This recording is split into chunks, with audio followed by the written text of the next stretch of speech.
L'Agence de gestion du Fonds d'accès universel AGEFO a pour mission d'assurer la connectivité du territoire et promouvoir l'éthique au Mali.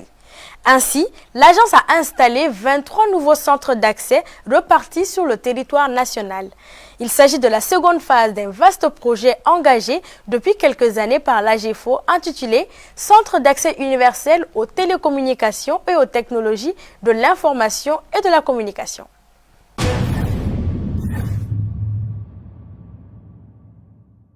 La mise en place des centres d'accès de l'AGEFO est une initiative qui vise à participer à la réduction de la fracture numérique au Mali. Parmi les 23 centres d'accès, 8 sont situés dans la commune de Kati et les 15 autres sont répartis sur l'ensemble du territoire national. Les centres d'accès, nous les donnons à qui? Nous les donnons aux communautés. Nous les donnons aussi aux structures organisées, comme les fêtières, les organisations sociales.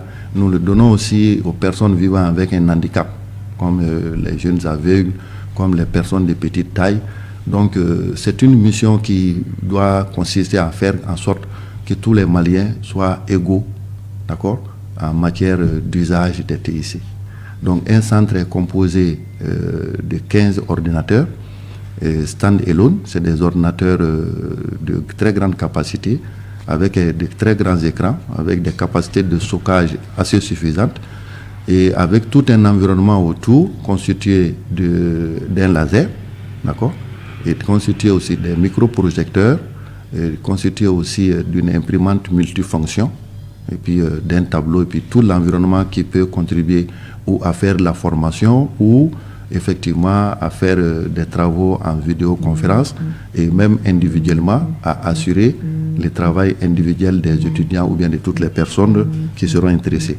Le centre dispose de 15 ordinateurs hard drive, 64 bits, 8 Go de RAM, un écran de 24 pouces, un ondulateur de 5 kVA, un scanner avec bac de chargement, une imprimante laser monochrome recto-verso d'une efficacité de 300 feuilles, une borne Wi-Fi et un vidéoprojecteur. Un projet financé par l'État du Mali, assuré par les contributions des opérateurs disposant d'une licence globale au Mali, notamment Orange, Move Africa et Télécel.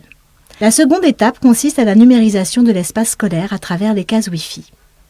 Dans la première phase du projet, nous avons eu à réaliser 86 centres d'accès universel. Donc la phase 2, nous venons de terminer 23. Et le processus va se poursuivre les années à venir et ce serait une démarche pérenne, en tout cas, d'investir les fonds dans la création des centres d'accès universel. Je pense que dans les budgets à venir, nous allons encore planifier d'autres centres d'accès universel, mais aussi nous veillons à assurer des infrastructures dans les écoles. C'est ce qu'on appelle les cases Wi-Fi. Dans les semaines à venir, je pense que nous allons aussi faire le lancement d'un nombre de cases Wi-Fi qui ont été réalisées dans les régions avec la bienveillance du ministère de l'Éducation nationale.